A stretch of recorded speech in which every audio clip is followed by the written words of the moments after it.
Bonjour, Gmara de Ta'anit au chapitre 2, on est à la page 15b. Alors on poursuit notre Mishnah qu'on a démarré. Alors on va pas répéter, je la poursuis directement, comme j'ai dit elle est très longue.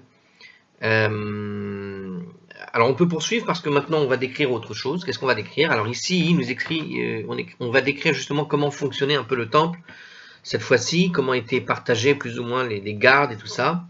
Alors on y va. Alors en préambule de cette autre partie de la Mishnah, l'Artscroll fait une vraie introduction là. Alors les Kohanim étaient répartis en 24 Mishmarot.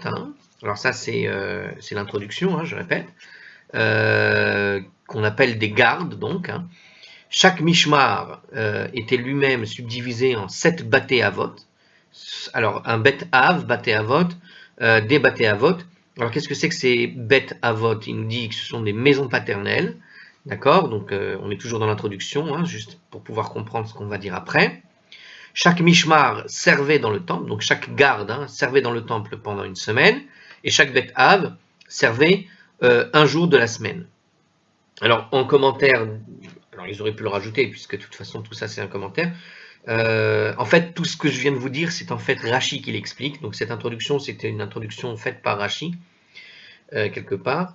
Alors il nous dit ici que Rashi écrit ailleurs. Donc a priori c'est Rashi, Ritva, tout ça qui nous disent tout ça. Mais en fait, il y a d'autres endroits dans le Talmud, dans Menachot 107b, où Rashi explique là-bas, ou Psachim 57a, il écrit que chaque Mishmar était divisé en seulement 6 Baté Avot. Chaque Bet Av servant durant un jour ouvrable, et tous servant ensemble le Shabbat. Bon, alors, j'ai pas très bien compris, justement, parce qu'ici, il vient de nous dire qu'il y en a 7, puis après, il nous précise qu'il y en a 6. Donc, selon l'endroit où on est dans la Gemara, il y en a 6 ou 7. En fait, il y en a 7, mais il précise que c'est 6 dans la semaine, et puis la 7e, tout le monde est ensemble dans une dernière. Mais qu'est-ce que c'est? Je sais pas encore, on va voir. Alors, il précise tout de même encore, bien que la prérogative d'accomplir le service durant un jour spécifique de la semaine appartient au Bet Av assigné à ce jour, tous les membres du Mishmar devaient se tenir disponibles pour le cas où une tâche exceptionnellement lourde nécessiterait en fait l'assistance des Kohanim supplémentaires pour seconder le Bet Av du jour. Bon, alors, je crois que le Bet Av, c'est la maison où habitait finalement le temps de leur service une garde particulière, et il y avait 7 maisons, et en fait ils habitaient là-bas pour la semaine. Et puis chacun y tournait, quoi. Alors on continue, j'ai l'impression. La Mishnah traite maintenant de l'observance des jours du jeûne public par les Kohanim, du Mishmar de service du temple. C'est pour ça qu'on a fait cette introduction, parce qu'on va parler tout simplement de comment doivent se comporter les Kohanim en cours de service, en cours de garde. Alors on y va. Shalosh Ta'aniot Arishonot. Lors des 3 premiers jeûnes communautaires. Donc on est quand même dans le traité de Ta'anit, et on ne parle ici depuis un moment que des jeûnes. Alors là, on revient donc sur le sujet des 3 jeûnes. Vous vous rappelez qu'il y a 3 périodes de jeûne. Il y a la première période de jeûne lorsque la pluie est en retard, la deuxième période de jeûne lorsque la pluie n'est toujours pas arrivée, et puis la troisième période de jeûne qui dure 7 jeûnes, lorsque vraiment on commence à s'approcher d'un problème de sécheresse. Et puis ce qu'on a fait donc précédemment, de tout ce qui était dit dans la Mishnah précédente, c'était vraiment dans les cas de grosses famines, de grosses sécheresses ou pire, famine. Alors je reprends. Shalosh Taraniot Arishonot. Lors des 3 premiers jeûnes, Anshe Mishmar Mita'anin Velo Mashlimin, les membres du Mishmar jeûnent mais ne terminent pas. Alors qu'est-ce qu'il dit ici? En fait, en gros, les membres du Mishmar qui ne sont pas de service ce jour-là, donc on vient de voir qu'il y avait plusieurs gardes en fait, ils jeûnent, mais ils ne terminent pas leur jeûne, nous explique en fait l'Artscroll et la Mishnah. Alors ils expliquent en supplément, l'Artscroll, les commentateurs n'expliquent pas précisément à quel moment ils interrompaient leur jeûne. En gros, on sait qu'ils ne vont pas terminer le jeûne, mais on ne sait pas à quelle heure. Rashi, un peu plus loin, dit qu'ils jeûnaient presque toutes jusqu'à la nuit. Voilà, presque jusqu'à la nuit, ça se termine un peu avant. Toutefois, l'expression presque jusqu'à la nuit, il y a écrit comme ça, c'est Rashi qui le dit comme ça. Alors pardon, non, c'est Rashi qui dit presque jusqu'à la nuit, mais l'expression jeûne mais ne termine pas, est apparu ailleurs dans le traité à la page 12a, hein, d'ailleurs ça me faisait penser à ça, à propos du jeûne du Tisha B'Av, qui avait été repoussé au Shabbat, du Shabbat au dimanche. Ça veut dire que, si vous vous rappelez, on avait expliqué là-bas, je crois, qu'il y avait une petite nuance entre jeûner avant la tombée de la nuit et jeûner juste après, jeûner avant le coucher du soleil et jeûner après le coucher du soleil. C'est-à-dire que ça se joue sur les ben hashmashot. Et que quelque part, quand tu arrives à presque la nuit, presque jusqu'à la nuit, ou un jeûne qui ne se termine pas, c'est l'idée, où en gros tu approches du moment où tu devrais, par exemple, commencer le jeûne pour Tisha B'Av, c'était avant le Plaga Mincha, hein, le coucher du soleil. Plaga Mincha ou Shkiat Hachama. Non, je crois que c'était Shkiat Hachama. Donc tu devais jeûner jusqu'à Shkiat Hachama. Et selon le cas, c'était juste avant Shkiat Hachama. Hein. Bon, alors, donc un long jeûne, c'était avant Shkiat Hachama. Et un jeûne un peu moins long, c'est après Shkiat Hachama. Il est plus léger puisque tu gagnes 20 minutes. Bon. Le Magen Avraham explique ici, il examine la possibilité que cela signifie qu'il ne devait jeûner que jusqu'au moment de Mincha Gedola, c'est-à-dire une demi-heure après le milieu de la journée. Alors ça c'est vraiment autre chose. Ou encore jusqu'à Plaga Mincha, tiens, j'ai touché juste sans faire exprès, 1 heure et quart avant la nuit. Mais il préfère la deuxième interprétation, jusqu'à Plaga Mincha. C'est-à-dire qu'il nous parle de Mincha Gedola, il faut savoir qu'une Mincha Gedola, donc cette demi-heure après le milieu de la journée, c'est tôt hein, par rapport à un jeûne.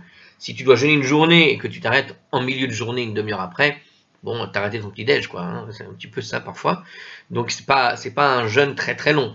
C'est pour ça qu'il nous dit ici qu'il préfère l'autre interprétation, le Magen Avraham, à savoir jusqu'à au moins Plaga Mincha, qui déjà, 1 heure et quart avant le coucher du soleil en été, on est quand même bien avancé.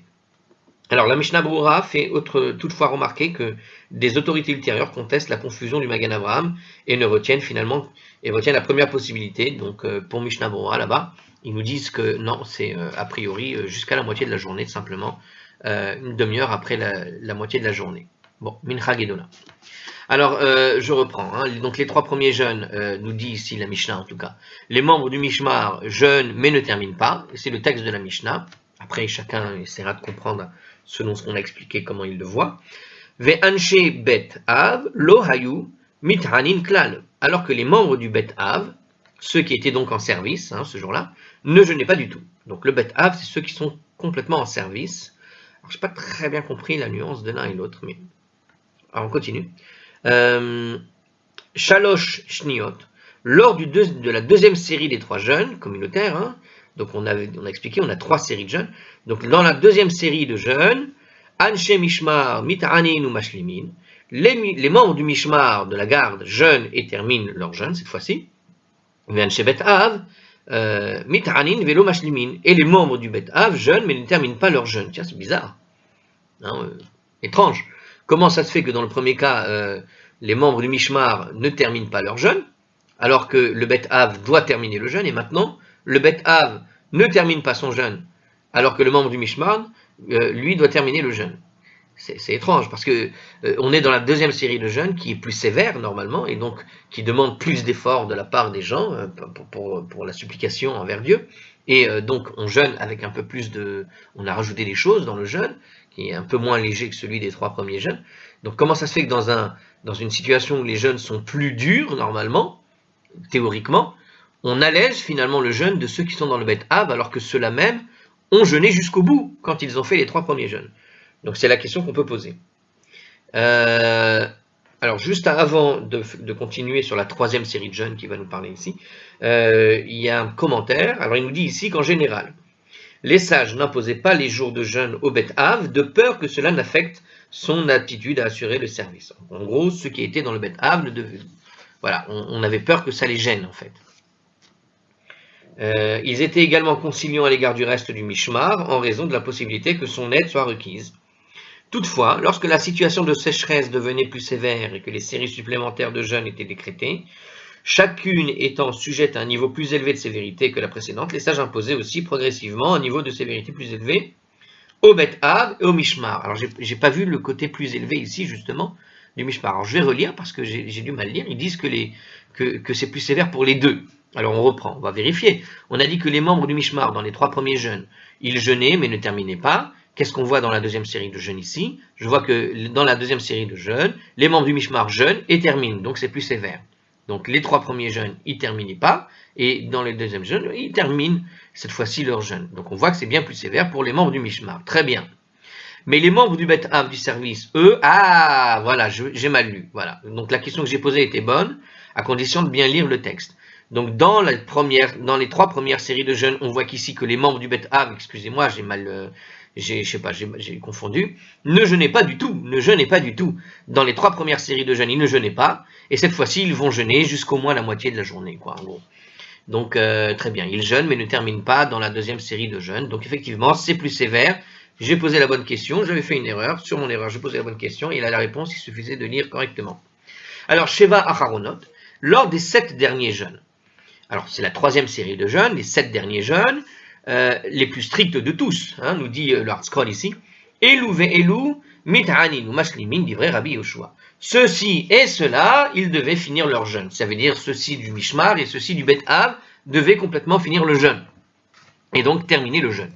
Telles sont les paroles de Rabbi Yehoshua. C'est Rabbi Yehoshua qui nous apprend cela. Vachachamim omerim, j'ai oublié de dire Rabbi Yehoshua, n'est-ce pas? Non, c'est bon, je l'avais dit. Alors, Vachachamim omrim, mais les sages disent, Shalosh ta'aniot arishonot elu ve'elu lo hayu mat'inin klal. Lors des 3 premiers jeûnes. Alors, on reprend en fait pour les sages, là tout ce qu'on vient de dire, c'était l'opinion de Rabbi Yehoshua, à savoir que pour Rabbi Yehoshua, au départ c'est plus léger, puis on rajoute à chacun à son niveau. Et à la fin, tout le monde fait le jeûne complètement. Alors cette fois-ci, ce que les sages disent, donc ça c'était Rabbi Yehoshua, les sages nous disent quoi? Shalosh, alors vachachamim omrim shalosh ta'aniot arishonot, elu ve'elu lo hayu mit'anin klal. Lors des 3 premiers jeûnes, ceux-ci et ceux-là ne jeûnent pas du tout. Donc ni les Mishmar ni le Bet Av ne jeûnaient. Shalosh Shiniot, les 3 de la 2e série, Anshe Mishmar mit'anin velo mishlimin. Les membres du Mishmar jeûnent mais ne terminent pas leur jeûne. Donc on les met au même niveau, hein, tout simplement, parce que la réflexion des sages c'est ça. Ve'anshe Bet Av lo hayu mit'anin klav. Alors que les membres du Bet Av, alors non, c'est pas ce qu'il dit du tout, je viens de me tromper encore. Reprenons. Donc les membres du Mishmar aux 2e série de jeûnes jeûnent mais ne terminent pas. Et les membres du Bet Av, eux, ne jeûnent pas du tout. Sheva Acharonot, mais dans les 7 derniers jeûnes, Anshe Mishmar mit'anin ou mashlimin, les membres du Mishmar jeûnent et terminent, Ve'anshe Bet Av mit'anin velo mashlimin. Mais les membres du Bet Av, eux, jeûnent mais ne terminent pas de toute façon leur jeûne. Donc comme on avait vu dans le commentaire précédent, ceux du membre du Bet Av, ce sont ceux qui sont en cours de service apparemment. Et comme ils sont en cours de service, comme on avait vu dans le commentaire précédent, c'est qu'ils ont peur, en fait, ici, et les Ramim ont tranché sur cela, ils ont peur du fait qu'ils aient une faiblesse physique à cause du jeûne, qu'ils ratent quelque chose dans le service de Dieu, dans le service du temple. Donc, je sais pas moi, oublier de mettre du sel ici, ou je ne sais quoi, enfin peu importe dans le service qu'il y avait à faire, mais l'idée c'est qu'ils restent concentrés. Et donc, on ne les fait pas jeûner du tout entièrement, quels que soient les jeûnes en fait, pour les sages. Alors, après avoir traité, alors on passe dans encore une autre partie de la Mishnah, avec une autre introduction ici. Après avoir traité les différences qui existent entre les Kohanim du Mishmar et ceux du Bet Av, lors de ces jours de jeûne, la Mishnah va traiter maintenant des autres différences qui existent entre ces deux groupes. Hein. Donc on continue entre les différences entre ceux de ce qu'on appelle le Mishmar et ceux du Bet Av. Je vais rappeler quand même, parce que est-ce que j'ai quelque chose que j'ai pas compris. Donc on répète, les Mishmar sont subdivisés en Bet Av. Il y a en tout, les Kohanim, il y a 24 Mishmarot, donc il y a 24 gardes. Chaque Mishmar, je répète, est subdivisé en 7 Baté Avot, donc 7 Bet Av, d'accord, les maisons paternelles, bon, Bet Av, et chaque Mishmar servait dans le temple durant une semaine. Donc en gros, les 24 Mishmarot, ce sont en fait 24 fois 7 semaines. D'accord, chaque Mishmar vient pendant une semaine en gros, et dans la semaine, chaque jour, chaque Bet Av, en gros on sépare un Mishmar, d'accord, j'ai compris, donc en fait c'est le nombre de Kohen entiers, complets qui vont venir pour la semaine, et chaque Bet Av servait une journée entière dans la semaine, et les autres ne servaient plus. Donc en fait, voilà, c'est comme ça que ça marche. Hein. Donc le Bet Av, c'est tout simplement une partie c'est 1/7 d'un Mishmar, quoi, puisque le Mishmar est partagé en 7, en 7 bêtes av. Ok, d'accord. Donc effectivement, pendant que c'est le bet av, c'est celui qui travaille, quoi, en fait. Et les autres, alors qu'est-ce qu'ils font pendant qu'ils travaillent pas? C'est tout simplement qu'ils servent en quelque sorte de réserve de main-d'œuvre. Si jamais il y a besoin de travaux supplémentaires, tout le monde pouvait participer, devait participer, comme on l'a vu dans un autre commentaire à propos de Rachi. Il nous expliquait justement que tout le monde participait de toute façon le Shabbat. Ils avaient besoin de tout le monde. Bon, alors très bien. Alors après avoir traité donc de ces différences, on va faire d'autres différences justement. Qu'est-ce qu'ils nous disent ici? La première différence ici qu'on va voir, supplémentaire par rapport à ces deux, à ceux du Mishmar et à ceux du Bet Av. Donc différence entre celui qui est en train de travailler et celui qui n'est pas qui est en réserve, quoi, en réserviste. C'est à propos de quoi? Il nous dit l'interdiction de servir dans le temple après avoir bu du vin. Donc il est interdit, il y a une règle de la Torah qui nous dit qu'il est interdit pour un Kohen de servir le temple après avoir bu du vin. Je crois que ça fait référence d'ailleurs, attendez, est-ce qu'il nous le dit ici? On rappelle, on va le dire puisqu'il fait la chose ici. Alors, les Kohanim qui boivent du vin ou d'autres boissons alcoolisées n'ont pas le droit de servir dans le temple. C'est dans le Lévitique 10, 8, 11, sur Shemini 1 et 2. Alors, il faut, avant que l'effet de l'alcool ne soit complètement dissipé. Donc, le Kohen, s'il a l'alcool en lui et qu'il est encore un peu étourdi par l'alcool ou un peu trop excité par l'alcool, il doit attendre que l'alcool soit dissipé. Tout service qu'il aurait accompli sous l'influence du vin est invalidé. C'est dans la Gemara à la page 17b. Donc on va le voir ensuite. Ça. En outre, une telle action est punissable de mort par décret divin. Si un Kohen a servi dans le temple alors qu'il se trouvait sous l'emprise d'une autre boisson alcoolisée, le service accompli reste valable, tant que ce n'est pas de l'alcool, mais le Kohen est passible de flagellation dans ce cas-là. En conséquence, les Kohanim qui prévoient de servir dans le temple ne doivent pas boire d'alcool, nous précise le texte. Alors, dans la paracha là-bas, il me semble que c'est en rapport avec la fameuse histoire des fils de Aaron qui avaient mis un feu étranger lors de la première utilisation du premier sacrifice qu'ils avaient fait au temple. Lors de l'inauguration, au premier service qui a été accompli dans le temple, il y avait Aaron et ses fils ont mis ce qu'on appelait un feu étranger, c'est écrit dans la paracha là-bas, et c'est juste après cette paracha justement qu'on interdisait le vin, et c'est pour ça que je crois certains commentateurs avaient établi que peut-être ils avaient justement bu, et c'est ce qui les a amenés à mal se conduire au moment du premier service, enfin mal se conduire, qu'ils s'étaient trompés tout simplement dans le service. Bon, alors on continue. Anshe Mishmar, Mutarin Lishtot Yayin Balelot. Les membres du Mishmar, ceux qui ne sont donc pas en service, ont la permission, donc les réservistes ont la permission de boire du vin le soir. Aval lo bayamim, mais ils ne peuvent pas durant la journée. Parce que justement, voilà, il nous le dit, au cas où ils seraient appelés pour aider à accomplir un service particulier. Donc ils sont réservistes, ils doivent être disponibles justement toute la durée de la semaine. Ve'an chez Bet Av, lo bayam velo balayla. Mais ceux qui sont membres du Bet Av, donc qui sont donc en service, et qui sont en service aussi bien le jour et la nuit, du coup ils ne peuvent pas boire le vin, ni le jour, ni la nuit, puisqu'ils accomplissent, voilà, il le dit ici, le service de nuit. D'accord? Ils doivent être disponibles la nuit, donc ils ne boivent pas du tout. Alors un autre commentaire. Les membres du Bet Av du jour ne peuvent boire de vin parce qu'ils sont responsables du service ce jour-là. Ah oui, pourquoi il dit ça ici dans le commentaire? Tout simplement parce que puisqu'ils sont en service de nuit et que leur service démarre la veille, donc quelque part ils ont démarré la veille, mais tant que la journée n'est pas finie, ils n'ont pas le droit de boire. Alors, tu pourrais imaginer qu'effectivement tu arrives l'après-midi, on est encore dans le service de jour, et puis bon, ils ont fini leur service dans 2 heures, ils peuvent boire un petit coup, c'est pas grave. Et alors il te dit non, comme ils sont toujours de service officiellement en service, ils ne peuvent pas boire. C'est comme la police, tu bois pas quand tu es en service, même si ton service termine dans 5 minutes. D'accord? Le service du jour se prolonge jusqu'à la nuit, nous dit le commentaire, pendant laquelle on finit de... Ah voilà, pourquoi? Voilà ici. Pendant laquelle on finit de faire brûler les parties sacrificielles des offrandes de la journée. Donc en fait, c'est de la veille et puis ça va jusqu'au soir. Ça déborde sur la nuit.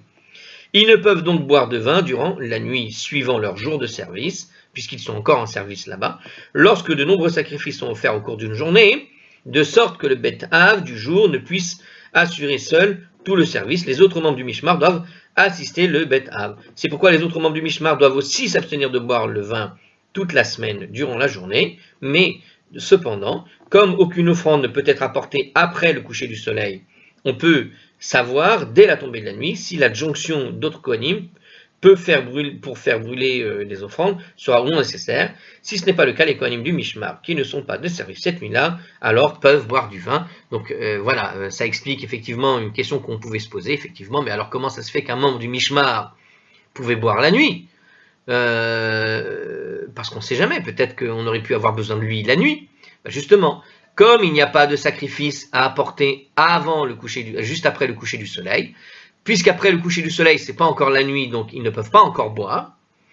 Or, si des sacrifices ont été apportés juste avant le coucher du soleil, qu'il faut donc prolonger dans la nuit la continuité du travail, eh bien, ceux qui vont être appelés pour aider, justement, eh ben, ceux-là ne boiront pas, évidemment. Et puis puisque tout aura été déjà, on va dire, fixé, établi, ceux de qui on a besoin. Et puis, à partir du moment où la nuit démarre, et, on va dire ceux qui devaient aider, puisqu'on les a apportés avant le coucher du soleil, alors ils vont aider pendant la nuit, ceux-là ne boiront pas, mais ceux qui n'ont pas aidé, qui peuvent rester dans leur caserne de réservistes, d'une certaine manière, eh ben, pourront boire, effectivement, puisqu'ils n'ont pas été appelés. Enfin voilà, ça se décide par rapport au fait à l'interdiction d'amener des sacrifices après le coucher du soleil, comme il nous a dit dans ce commentaire, très bien écrit. Alors on continue. La Mishnah mentionne une autre interdiction, toujours sur le Mishmar. Une seconde. Et voilà. Alors, Anshe Mishmar, les membres du Mishmar, Ve Anshe Ma'amad, et les hommes du Ma'amad. Ah, le Ma'amad, qu'est-ce que c'est? Alors, commentaire. La Torah enjoint au propriétaire d'une offrande d'être présent au temple au moment où celle-ci est offerte. Donc en principe, tous les juifs devraient être présents au moment des sacrifices tamidim, les sacrifices journaliers. Pourquoi? Parce qu'ils sont offerts par ceux-ci au nom de tout le peuple. Donc théoriquement, n'importe qui devrait assister au sacrifice tamid. D'accord? Pourquoi? Afin de satisfaire cette exigence, c'est-à-dire d'être présent pendant l'offrande du sacrifice que tu as offert. Or, comme le sacrifice tamid quotidien était un sacrifice, on va dire, national, que chacun mettait de sa poche pour offrir la possibilité de ce sacrifice, d'accord, il y en avait un pour tout le peuple, eh bien n'importe qui pouvait venir voir, assister. Les sages décrétèrent que des représentants de tout le peuple soient nommés et répartis en 24 groupes correspondant évidemment aux 24 mishmarot de Kohanim. Alors, donc en fait, les rabbanim se sont organisés, évidemment, hein, on ne va pas laisser rentrer tout le monde n'importe comment, ça va pas être possible d'organiser les choses correctement. Donc qu'est-ce qu'ils ont fait? On ne peut pas laisser rentrer 2000 personnes pour assister à un sacrifice, il n'y a pas la place. On ne peut pas mettre tout le peuple, évidemment, dans le temple. Donc, qu'est-ce qu'ils avaient fait? Ils avaient établi des règles qui permettaient de choisir les gens qui seraient désignés pour assister au nom du peuple à ces moments-là, puisqu'on a une obligation à ce que ceux qui participent au prix du sacrifice viennent, et comme les tamides sont apparemment des sacrifices faits au nom du peuple, donc payés avec l'argent qui est obtenu par en quelque sorte la taxe que tout le monde devait payer pour les maintenir, et bien d'une certaine manière tout le monde pouvait venir. Donc on mettait des représentants parce qu'on ne pouvait pas faire venir tout le monde. Donc il nous explique maintenant que ces représentants étaient composés donc en fait de 24 groupes, d'accord? On avait 24 groupes de représentants selon les 24 mishmarim, donc c'est des choses qui étaient désignées longtemps à l'avance, puisque chaque mishmar, c'est sur une année que ça marche. Chaque groupe désigné sous le nom de Ma'amad, donc en fait, ce qu'on appelle un Ma'amad, c'est tout simplement le groupe des gens qui sont désignés pour assister au sacrifice du Tamid, qui représente en fait le peuple, et qui sont associés à un mishmar. Donc pour un mishmar, puis un Ma'amad, en quelque sorte. D'accord, ça permet un peu de faire participer tout le monde. Désigné donc sous le nom de Ma'amad, nous dit donc alors Ma'amad veut dire l'assemblée. Donc ce sont des gens qui font partie en quelque sorte de l'assemblée. Sert durant une semaine à tour de rôle. Donc à tour de rôle, ils venaient, ils regardaient, ils observaient. Une fraction du groupe se rend au temple afin de représenter tout le peuple et de prier pour que les sacrifices soient acceptés favorablement par Dieu, alors que les autres membres du groupe jeûnent et conduisent des prières spéciales dans leur ville. Donc, ah oui, c'est quelque chose de plus sérieux du coup là, parce que du coup, ça nous dit ici que C'est tous les autres groupes qui nous... Qu'est-ce qu'il nous dit dans ce commentaire? Hein, si j'ai bien compris, ils nous disent que... alors, ce sont les autres membres du groupe. C'est un mishmar, c'est comme le mishmar. Donc, s'il y a un Mahamad qui est en cours d'utilisation, en quelque sorte, c'est-à-dire qu'il doit aller au temple pour assister, alors, évidemment, il nous dit ici que c'est juste une fraction de ce mishmar, comme, voilà, donc c'est-à-dire qu'il partageait ce mishmar en 7, je suppose, de ce Mahamad en 7, hein, cette assemblée qui était là pour représenter le peuple, était partagée, je suppose, ce groupe était partagé en 7 groupes, subdivisé en 7 groupes, comme pour le Bet Av, puisque chaque jour il devait y avoir leur présence, et donc on partageait plus ou moins chacun les uns les autres, pour venir. Et puis ceux qui ne venaient pas durant la période où ils étaient censés venir, eh bien ils devaient jeûner. Bon, intéressant. Et alors ils vont parler de ça, si vous voulez savoir, à la page 26a, celui que cette question intéresse, il faudra aller tout de suite voir la vidéo de la page 26a. Alors, les membres du Mishmar, chez Mahamad et les hommes du Mahamad, Asurin mile saper ou mile chabes, n'ont pas le droit de se couper les cheveux, ni de laver leurs vêtements durant la semaine de service. Voilà. Donc, quand ils sont en service, on ne fait rien. Alors, il nous explique ici, il nous dit en commentaire qu'on va voir tout ça à la page 17a pour comprendre la raison de cette interdiction. Uba Khamishi, mais le jeudi, le jour de semaine, Mutarin mipene kevod Shabbat, il leur est autorisé donc de se couper les cheveux, de tout ça, de se laver, tout ça, de laver les vêtements, en l'honneur de Shabbat. Et ils expliquent encore, c'est le jour où chacun se coupe les cheveux et lave les vêtements en l'honneur de Shabbat, tout simplement. Le Hamishi, c'est en gros, on fait en avance les choses. En général, les gens ne font pas cela vendredi, car ils se sont alors occupés parce qu'ils sont occupés par les préparatifs de Shabbat, nous dit Rashi. On n'a pas le temps d'aller faire et la lessive, hein, il n'y avait pas les machines automatiques à l'époque, d'accord, ça se faisait à la main, donc il n'y avait pas le temps d'aller laver les vêtements pour le Shabbat la veille, hein. Puisqu'on devait faire aussi la cuisine, c'était compliqué. Bon, bonne explication de Rashi. Alors on continue.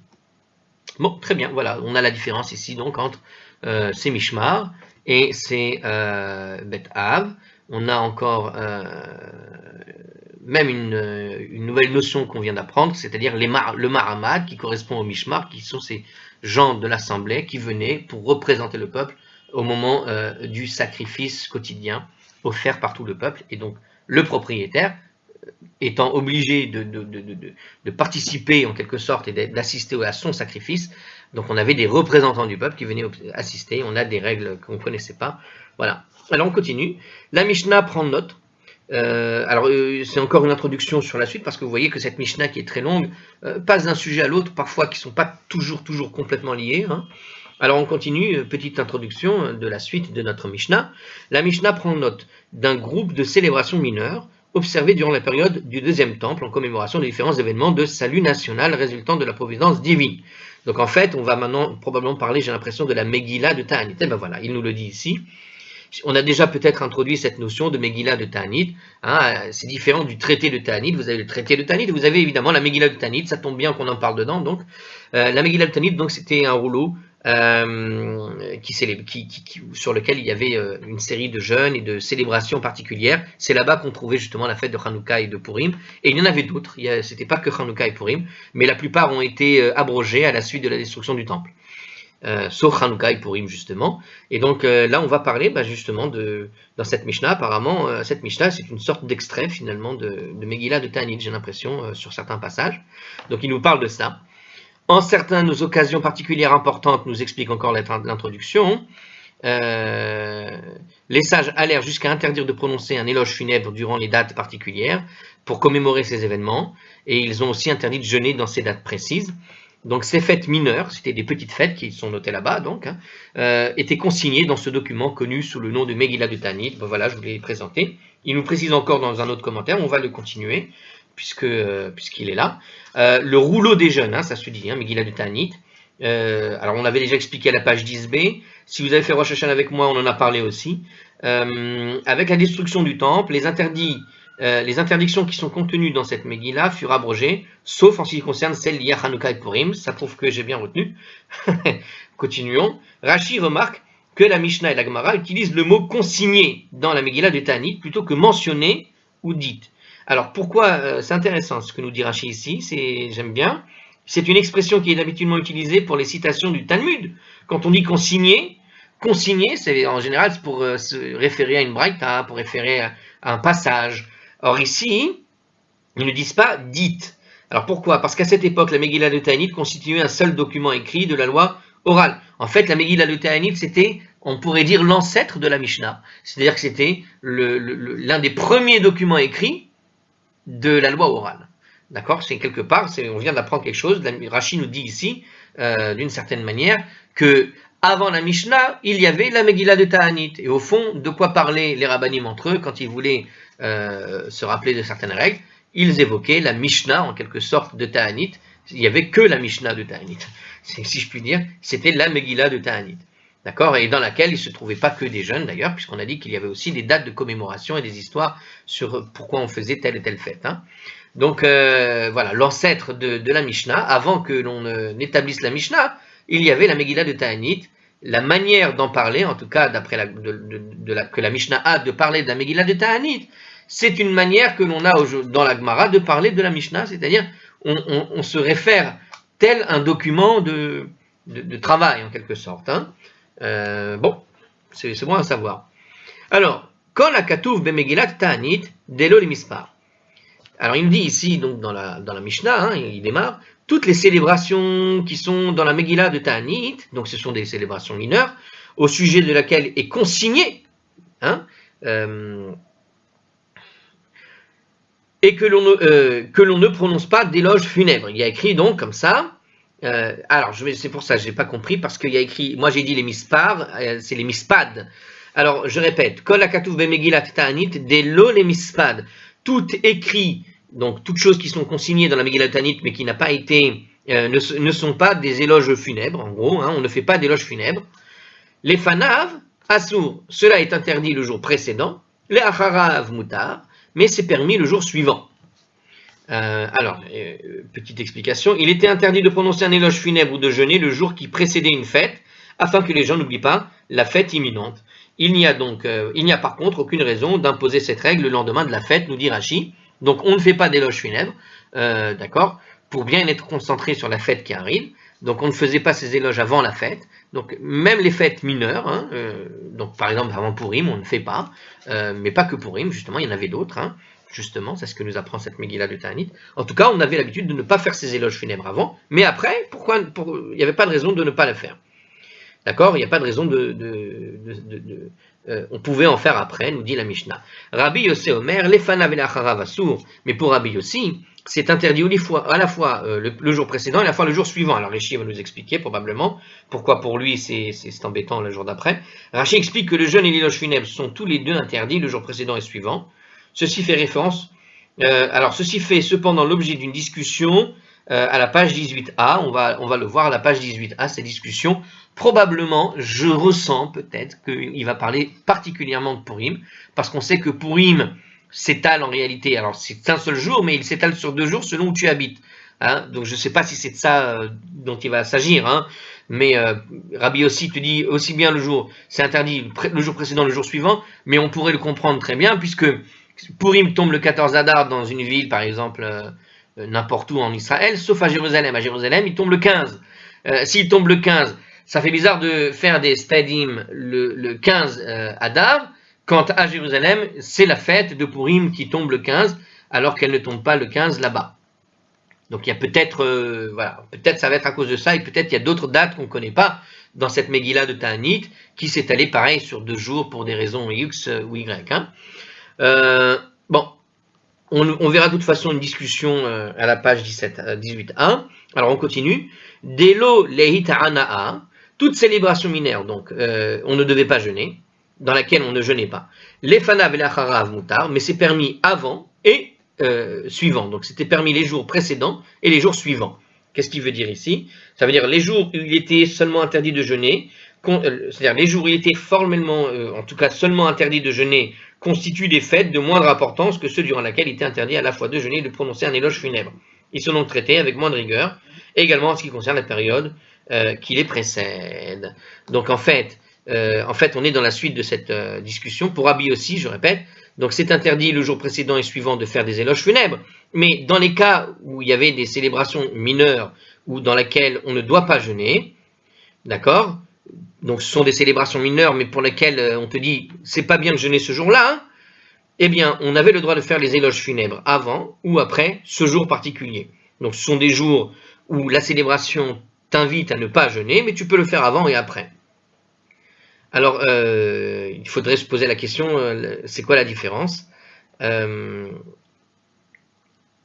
Alors, une minute, c'est pas Rabbi Yossi qui dit ça, parce que justement, après, qu'est-ce qu'il nous dit? Rabbi Yossi, les fanav asur et les harav mutar, donc il répète à ce qu'il pensait, voilà, Rabbi Yossi te dit que c'est interdit le jour précédent et c'est permis le jour suivant. Donc on voit que pour Rabbi Yossi, ces jeûnes qu'on ne faisait pas durant ces jours particuliers, ce sont des jours où finalement la seule célébration, c'est d'interdire de jeûner ce jour-là, d'accord? Prenez par exemple, je sais pas, le 7 Adar par exemple. Alors peut-être pas, c'est pas un bon exemple. Le 15 Shevat, c'est une petite fête. Il n'y a pas de truc supplémentaire dans la prière particulière à rajouter. Hein, il n'y a pas on fait pas des psaumes supplémentaires particuliers à peine. On fait pas de Hallel, d'accord. Mais c'est clair que c'est pas un jour où tu vas jeûner. C'est un jour où on te dit mange des fruits. Bon, mais tu vas pas jeûner. Mais 15 Shevat déjà, elle est pas citée dans le livre des Ta'anit. Hein. C'est pas ce genre de fête.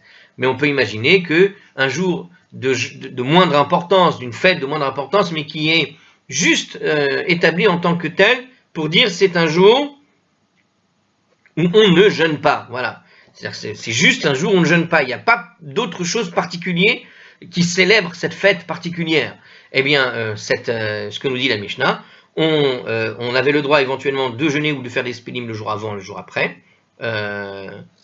Dans ces cas-là, on pouvait faire les espédim, mais pour Rabbi aussi, lui, il te dit non, c'est ni avant ni après, au même titre que les autres qu'on a fait pas de différence quand il y a une fête de Megillah de Tanit, c'est une fête, même si c'est juste ne pas jeûner que tu dois faire ce jour-là. Voilà. Eh bien, on avance. On continuera une prochaine fois parce qu'on va revenir sur le sujet principal. On va laisser cette vidéo comme une sorte de parenthèse dans la Mishnah, puisqu'on revient au sujet principal. Allez, je vous laisse à la prochaine.